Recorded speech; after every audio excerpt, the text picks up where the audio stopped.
Hi guys, this is Meals Made Simple. Today we're going to make homemade sausage rolls. For this we need minced pork, an apple, small onion, chorizo, ready roll puff pastry, salt and pepper.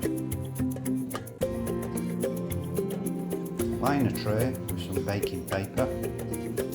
First thing we're going to do is peel and chop the onion.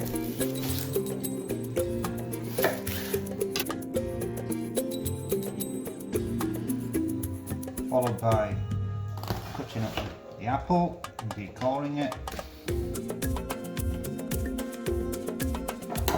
Chop the chorizo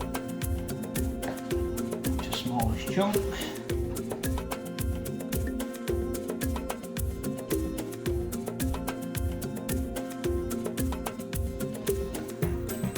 Add the apple, chorizo, onion.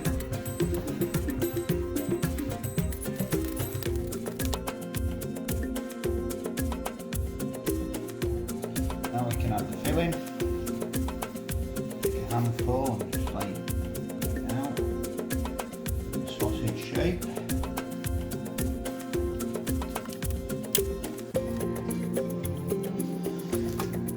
Roll over the pastry.